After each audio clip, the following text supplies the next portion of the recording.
William Shakespeare escreveu a peça Hamlet no ato 3, cena 1. O personagem encontra-se em estado de choque e luto, porque descobre que seu pai foi assassinado. Diante do sofrimento, Hamlet considera se deve enfrentar as dificuldades de frente ou desistir de tudo. No trecho, ele diz: ser ou não ser, eis a questão.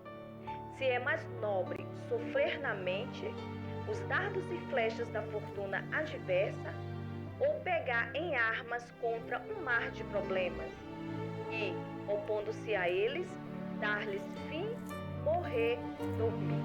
Assim como Hamlet, a dor nos faz refletir e questionar se existe algum propósito para a vida. E você? Como você lida com o sofrimento? Você tem coragem para enfrentá-lo? Ou se apequena ao ponto de ter sua existência reduzida a nada? Será sobre isso que vamos refletir em nossa série de mensagem no mês de abril, Enfrentando o Sofrimento. Enfrentando o Sofrimento é a nossa série de mensagens do mês de abril, e neste segundo sermão nós seguiremos de onde paramos. Paramos diante da constatação que é difícil no sofrimento entender a soberania divina. Se você não assistiu, eu recomendo que comece por lá. E aqui a gente então tenta compreender um pouco mais sobre como lidar com a soberania divina diante do sofrimento. E para falar sobre isso, eu quero ler um texto que vai exatamente nos dar essa dimensão do que é importante para nós que sofremos nesta relação de confiança e dependência do Senhor. Talvez você conheça esse texto, mas eu quero chamar a sua atenção para que seja uma palavra de Deus para a sua vida. Veja comigo, Isaías capítulo 40, versículo 27. Ó Jacó, como pode dizer que o Senhor não vê o que se passa? Ó Israel, como pode dizer que Deus não se importa com seus direitos? Deixa eu te fazer aqui algumas perguntas para a gente tentar compreender o que o texto está nos dizendo. Primeira pergunta, quem são as duas pessoas que o texto bíblico se refere aqui? Primeiro nós temos Jacó, segundo nós temos Israel. Segunda pergunta, essas aqui são pessoas diferentes? Ou é a mesma pessoa? A gente sabe que é a mesma pessoa, né? Jacó recebeu o novo nome do Senhor e passou a se chamar de Israel. Então, aqui, Jacó e Israel são as mesmas pessoas. Mas por que o texto menciona dois nomes diferentes se é a mesma pessoa? Isso tem a ver com o público para quem o profeta Isaías está escrevendo. Israel, nesse texto aqui, faz referência a um grupo de pessoas que foram levados como prisioneiros para a Babilônia. Lá no capítulo 48, ele chama assim os habitantes da Babilônia, de Israel, os judeus que estavam aqui na terra e foram levados para lá. Enquanto Jacó se refere a esses que estão em Jerusalém. Ou seja, é o mesmo povo em condições diferentes. Alguns deles estão na Babilônia, outros ficaram aqui em Jerusalém. Apesar de ser o mesmo povo, cada um deles tem uma reclamação diferente. Qual é a reclamação de Jacó, que aqui no caso se refere aos habitantes de Jerusalém? Eles dizem que o Senhor não vê o que se passa com eles. E qual é a reclamação de Israel, que aqui nesse caso são os que foram levados para a Babilônia? Eles dizem que o Senhor não se importa com os direitos deles. Em tese, eles estão dizendo a mesma coisa. Apesar de ser o mesmo povo, vivendo em lugares diferentes e em condições diferentes, a conclusão é a mesma. O Senhor não vê e o Senhor não se importa com aquilo que nós estamos passando. É como se houvesse uma indiferença divina. O Senhor é indiferente à nossa situação. O Senhor é indiferente ao nosso sofrimento. Eles estão passando por alguma situação que os levou a duvidar do cuidado de Deus. Será que o Senhor está vendo? Porque as coisas não estão acontecendo. Será que o Senhor se importa dos nossos direitos serem preteridos? Nos próximos versículos, então, o que nós vamos encontrar é a resposta do Senhor para essas reclamações. Versículo de número 28. Veja comigo. Você não ouviu? Não entendeu? O Senhor é o Deus eterno, o Criador de toda a terra. Ele nunca perde as forças, nem se cansa. E ninguém pode medir a profundidade de sua sabedoria. O Senhor responde a pergunta deles com duas perguntas. Quais são essas perguntas? Primeira pergunta, você não ouviu? Segunda pergunta, não entendeu? Essas perguntas elas são feitas intencionalmente para indicar que são eles que não veem e não entendem aquilo que o Senhor está fazendo. Você percebe? A reclamação foi, o Senhor não vê e o Senhor não entende. E o Senhor volta para eles dizendo, não, quem não está vendo e quem não está entendendo são vocês.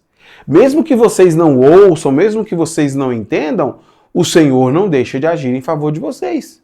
Até porque nas palavras do profeta, o Senhor é eterno.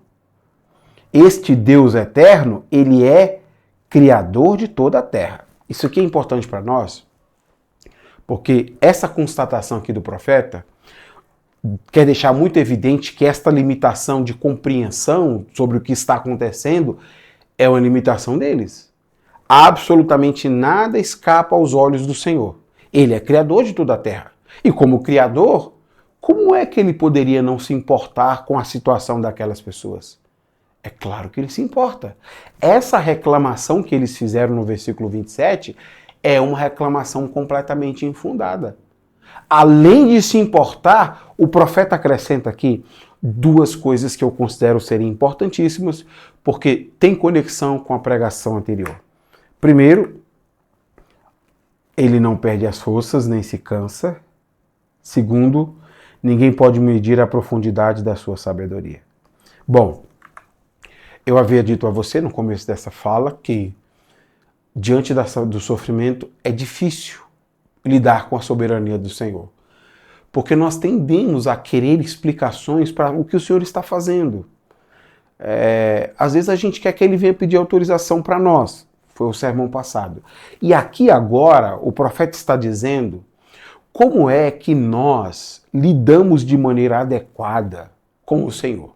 Nós lidamos de maneira adequada compreendendo que ele não perde a força nem se cansa. Ou seja, o Senhor tem poder para mudar toda e qualquer circunstância. O poder do Senhor é suficiente para trazer à existência aquilo que não existe. Só que além de ter todo o poder, ele está respondendo uma segunda questão. Se o Senhor tem todo o poder, por que ele não usa este poder ao nosso favor? E a resposta é, ninguém pode medir a profundidade da sua sabedoria. Ou seja, é o Senhor quem governa, é o Senhor quem está controlando todas as coisas.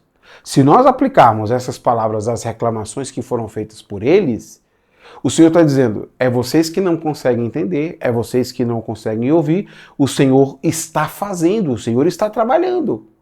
O Senhor possui inclusive sabedoria suficiente para conduzir essa situação da maneira que ele achar melhor. E neste momento a gente consegue compreender como é que a gente deve lidar com a soberania divina.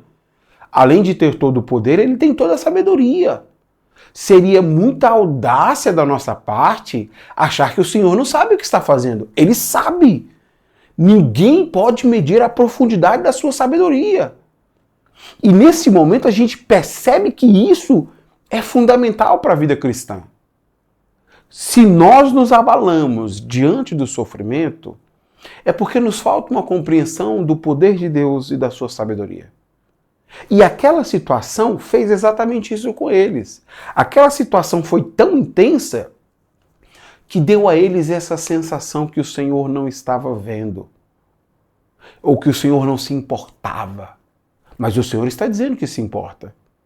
Só que o Senhor não está fazendo as coisas do jeito que eles querem. Eles não estão vendo, mas o Senhor está fazendo. Ele tem sabedoria para conduzir tudo. Então, o Senhor vai apresentar a solução. E antes de focar na solução do Senhor, é importante a gente pensar isso, né? Você que sofre, qual seria a solução que você pensa haver para o seu sofrimento? Se, por exemplo, eu sofro com problemas financeiros, Eu acho que uma solução é arrumar um emprego que me dê essa segurança financeira.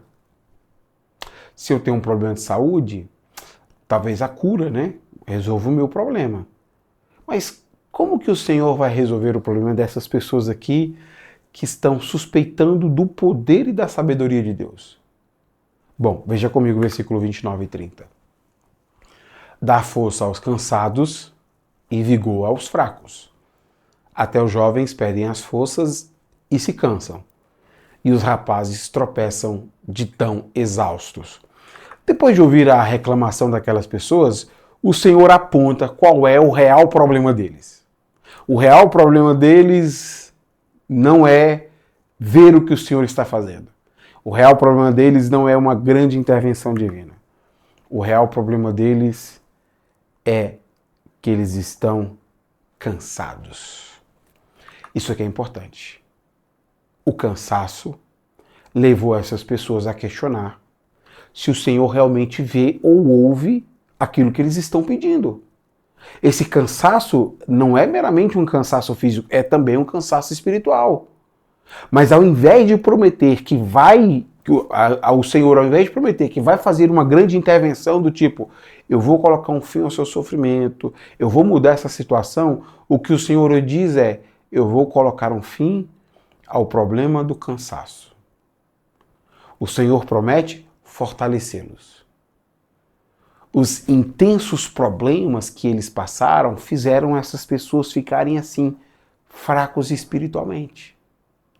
E o seu cansaço levou eles a duvidar do poder do Senhor e mais, duvidar da sabedoria do Senhor. O Senhor sabe o que está fazendo e sabe quando vai fazer o que a gente precisa perceber. Por isso que o Senhor promete dar força a eles. Por isso que o Senhor promete dar vigor a eles. Porque na sua fraqueza espiritual é isso que a gente passa a questionar. A sabedoria e a força do Senhor.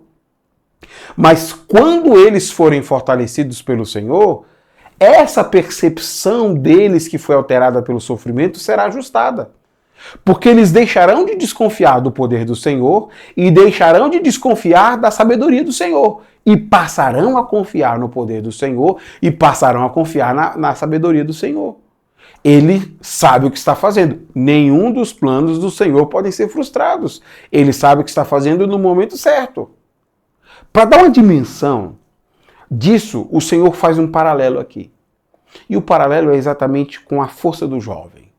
Esta imagem de um jovem é sinônimo de alguém que tem força. Mas até o jovem, ele tem o seu limite físico.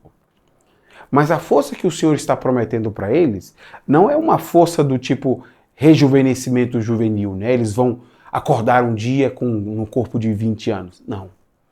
A força que o Senhor vai dar é uma força espiritual, é um rejuvenescimento espiritual. Para que eles continuem passando por essa situação, confiando na sabedoria do Senhor. O grande desafio da soberania divina para nós é confiar na sabedoria do Senhor. Ele sabe até onde vai nos levar e por quais caminhos ele vai nos levar. E nós precisamos confiar nisso. E nós precisamos ser fortalecidos para esta crença. Por isso que ele encerra dizendo, versículo 31. Mas os que confiam no Senhor renovam suas forças.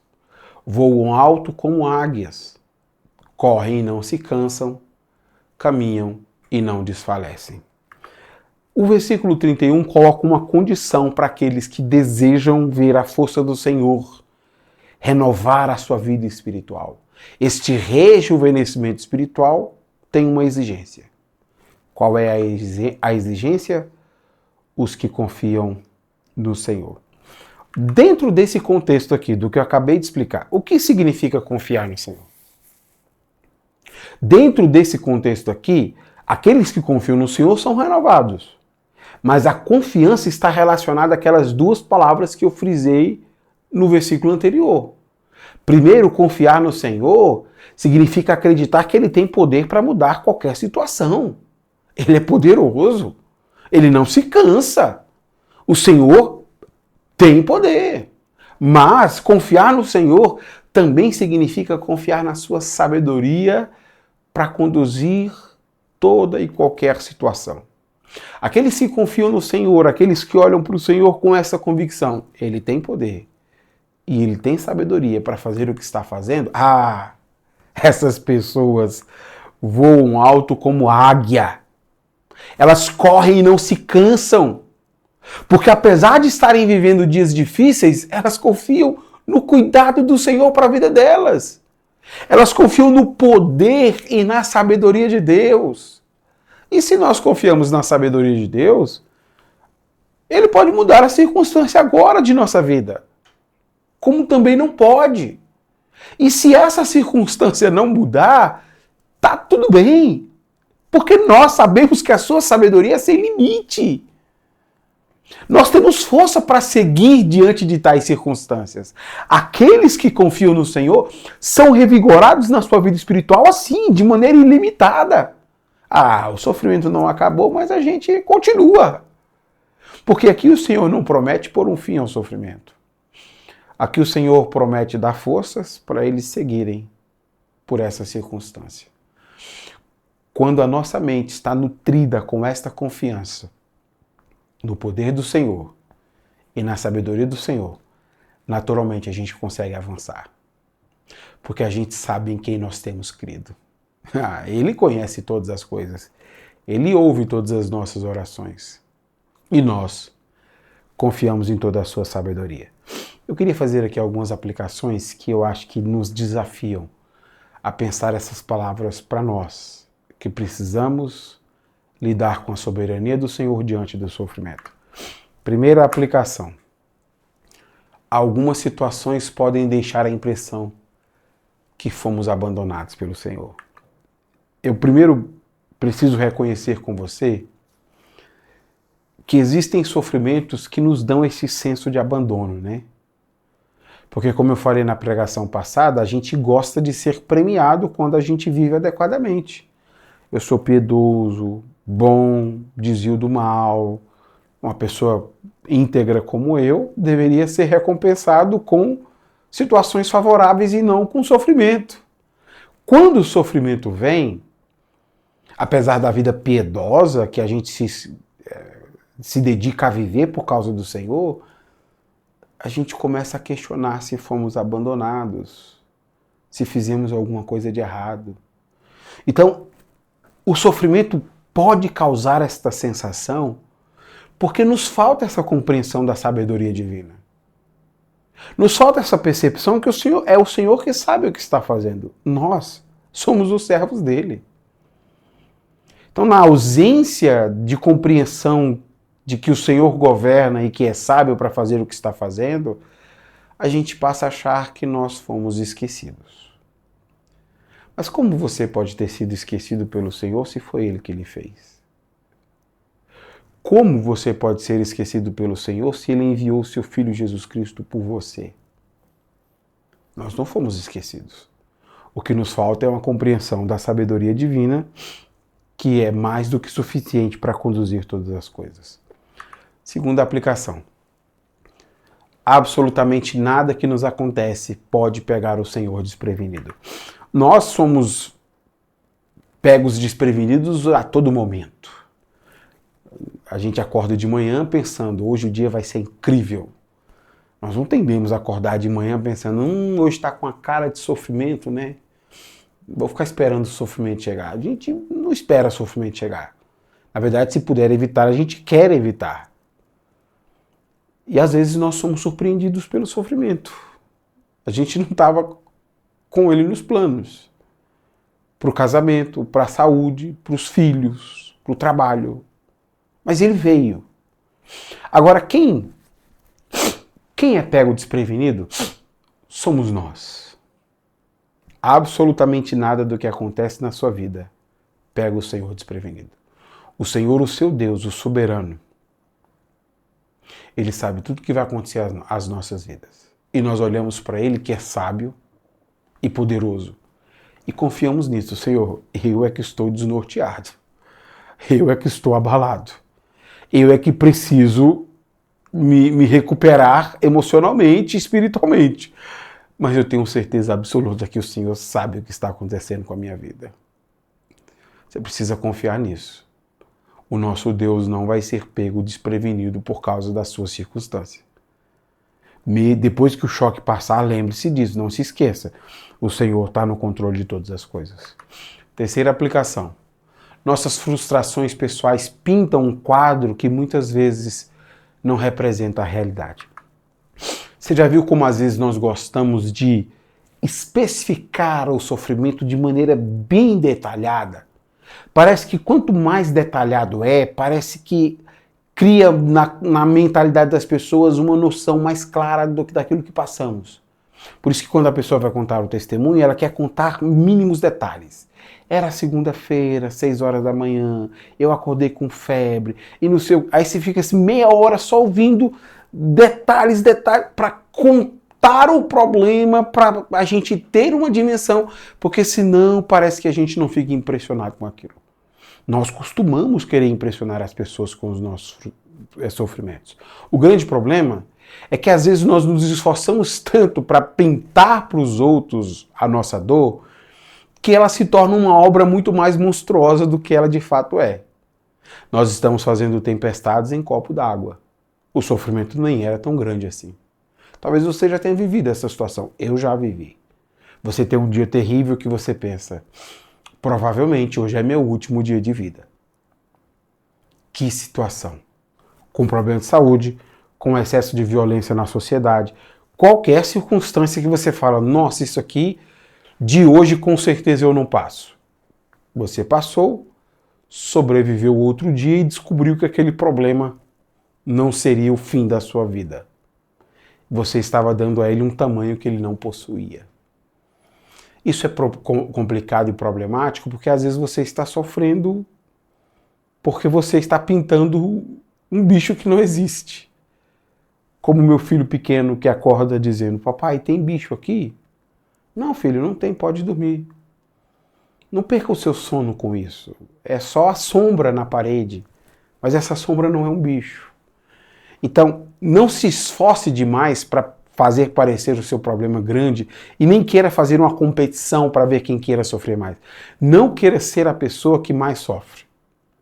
Dê ao seu problema o tamanho que ele possui. Isso já é mais do que suficiente. Quarta aplicação. Todo cristão precisa ser revigorado em sua vida espiritual. Nós não sabemos quando é e se é que vamos passar por sofrimentos. Mas se viermos a passar, a gente precisa disso. A gente precisa de força espiritual. Por quê? Porque diante do sofrimento a gente tende a questionar a soberania do Senhor. Será que o Senhor me ama mesmo? Será que eu fiz alguma coisa que está lhe aborrecendo?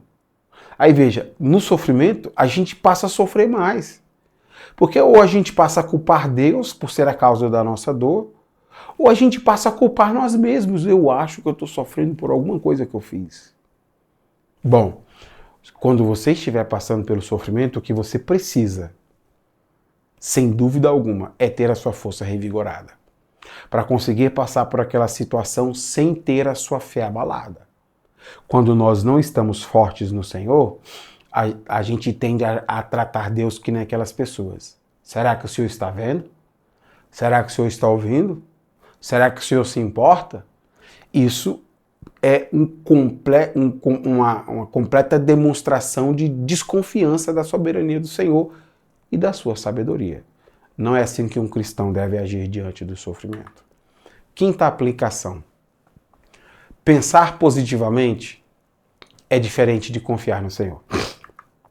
Você gosta de pensar positivo? Pensar positivo é uma demonstração de confiança que acredita que tudo vai dar certo. Você já viu como a gente gosta de falar isso, né? Você está sofrendo e alguém diz, não, vai dar tudo certo. Nós chamamos isso de pensamento positivo. Só que o pensamento positivo, ele pode ser falho porque as coisas podem não dar certo.